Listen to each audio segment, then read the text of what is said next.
안녕하세요. 멍멍자팍입니다. 제가 이전에도 말씀을 드렸는지 모르겠는데 강아지는 구토를 좀 자주, 좀 자유롭게 할 수 있는 반면에 설사의 경우에는 좀 말이 달라서 제가 구토보다는 설사하는 그런 장적인 문제에 좀 예민하다고 했었어요. 그래서 좀 강아지가 방구를 낄 때 걱정이 되거든요. 그 냄새가 좀 심각할 때 이게 병으로 이어질 수가 있어서. 그리고 특히 에디가 방구를 끼고 강아지 냄새는 사람처럼 뭔가 확 퍼지는 게 아니라 그 자기가 낀 자리에서만 잠깐 팍 나고 말더라고요. 근데 자기가 끼고 그 냄새가 나는지 이렇게 똥꼬에 냄새를 막 맡고 있을 때가 있어요. 방구 끼고 나서. 그래서 오늘은 강아지 방구에 대해서 알아보겠습니다. 강아지가 방귀를 뀌는 원인은 다양할 텐데 일단 첫 번째는 식단이에요. 갑자기 먹던 사료가 바뀌는 등의 식단의 변화가 있었을 때, 또는 콩같이 좀 소화하기 어려운 음식들, 양배추도 배에 가스가 찬다고 아마 제가 좀 초기에 올렸을 거예요. 그리고 상한 음식을 먹었거나 얘가 만약에 쓰레기통 같은 거를 뒤져서 사람이 먹는 그런 고지방 음식들, 기름기가 살짝 있는 그런 음식들을 먹었거나 아니면 우유 제품 또는 섬유질이 높은 그런 식품을 먹었을 때 방귀를 낄 수 있습니다. 그리고 두 번째는 공기를 많이 삼켰을 때인데 이게 대부분의 이유를 차지해요.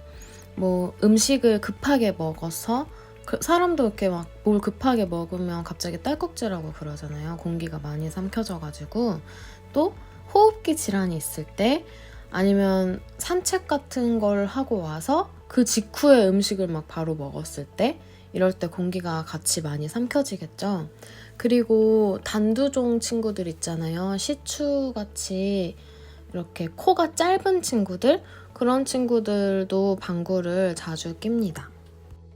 마지막으로는 위장 질환이 있을 수도 있어요.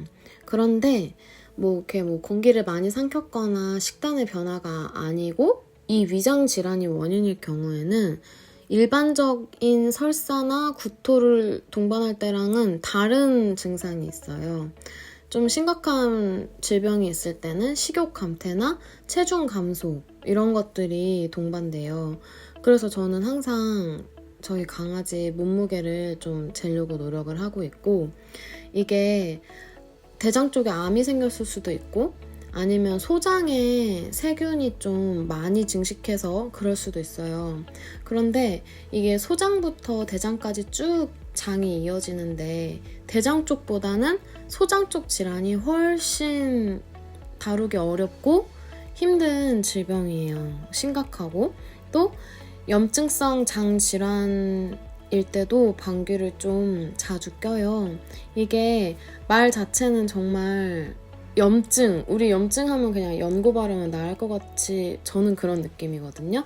근데 이 질환으로 죽을 수도 있고 저희 나라에서는 좀 낫기 어려워요.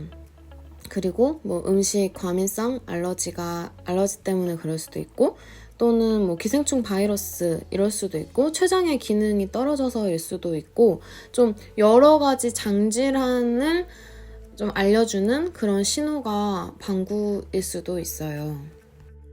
뭔가 질병이 있을 때 일반적인 방구와 구별을 하기 위해서는 좀 너무 자주 낀다거나, 그리고 냄새가 엄청 심해요. 근데 이거는 직접 겪어보셔야 알 것 같고, 좀 잘 알 수 있는 거는 배에 귀를 갖다 댔을 때 꾸르르릉 하면서 복명음이 나요. 이때는 이제 좀 안 좋은 신호라고 할 수 있어요. 아니면 구토가 한 3일 이상 좀 지속될 때, 내가 봐도 얘는 너무 자주 할 때, 아니면 설사, 제가 설사가 진짜 물처럼 나와서 그때 정말 심각한 질병이었거든요. 제가 예전에 키우던 강아지가. 그리고 그때 정말 체중 감소가 심각했고요. 그리고 식욕 상실, 밥을 잘 안 먹을 때, 강아지가 밥을 안 먹기 시작하면 정말 심각한 거잖아요. 이럴 때는 꼭 병원을 찾는 것이 좋습니다.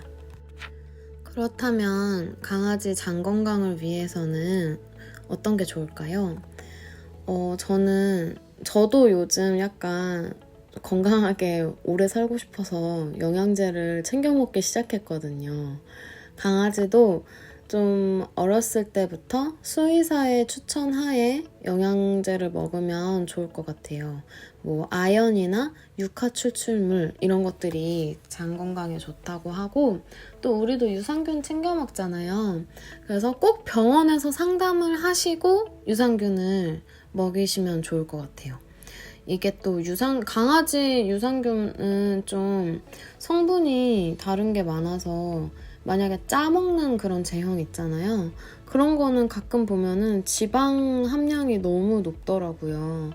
강아지가 만약에 장이 좀 약한 강아지면 지방 함량이 높은 거는 크게 도움이 되지 않아요. 설사가 조금 더 심해질 뿐. 그래서 그런 것들 약간 상담을 잘 하셔서 먹이시면 좋을 것 같아요. 마지막으로 이제 강아지가 방구를 좀 너무 가스가 자주 차는 아이라면 활동적인 생활을 위해서 좀 산책을 자주 한다든지 자주 움직이도록 해주시고, 공기가 많이 들어가지 않게 적은 양의 식사를 자주 먹도록 그렇게 해주세요. 그리고 급하게 먹지 않도록 조용하고 뭔가 아기가 마음이 편하게 밥 먹을 수 있는 그런 환경을 제공하면 좋을 것 같고, 또 식단도 저게 단백질 함량이 또 너무 높아도 뭐 이런 게 안 좋거든요. 그래서 좀 좋은 사료를, 아기에게 맞는 사료, 저는 맞는 사료가 정말 중요한 것 같아요. 맞고 또 잘 먹고, 그리고 성분도 많이 나쁘지 않고, 그게 어렵죠.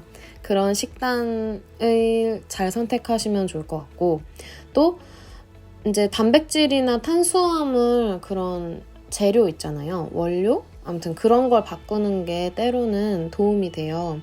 특히 식단 알러지 있는 친구들 있잖아요. 저는 그래서 뭐 캥거루 고기까지도 먹여봤어요. 이게 강아지가 갑자기 설사를 시작하거나 방구가 너무 심해지면은 이게 식단 알러지? 그래서 그게 나중에는 IBD, 염증성 장질환으로 발전을 하더라고요. 그래서 그때는 안 먹어본 단백질 공급원 있잖아요. 이게 보통 사료들은 대부분 소고기나 뭐 닭, 오리, 요즘 이런 게 많잖아요. 근데 안 먹어본 거, 뭐 토끼고기나 뭐 캥거루 고기, 그런 것들을 찾아서 먹여보면은 좀 어떤 게 맞는지 혹은 안 맞는지, 알러지를 유발하는지 아닌지 이런 걸 알아낼 수가 있어요. 그래서 이것도 수의사랑 상담을 해서 천천히 바꾸시면 좋을 것 같아요. 그리고 쓰레기통 뒤지는 친구들 혹시 있나요? 이거 정말 안 좋아요. 이거 정말 강아지 장에 너무 안 좋으니까 꼭 그거를 막도록 이렇게 해주시고, 또 마지막으로는 식분증 있는 아이 있잖아요. 자기 응아를 먹는 아이. 이게 그 친구들도 방구를 자주 낄 수 있다고 합니다. 그러니까 그런 행동이 있는지 아닌지도 한번 이렇게 살펴보시고 이렇게 안 하도록 해주세요. 뭐 물론 당연히 가벼운 방귀가 많겠지만 제가 좀 이런 거에 트라우마가 있어가지고 방귀, 설사 이거에 되게 예민해서 오늘 좀 길어졌어요. 우리 강아지들이랑 그래도 이렇게 강아지 건강하게 오래오래 행복하면 좋잖아요. 그래서 여러분도 모두 행복하세요. 제가 다음에 또 좋은 정보로 오겠습니다. 감사합니다. 안녕.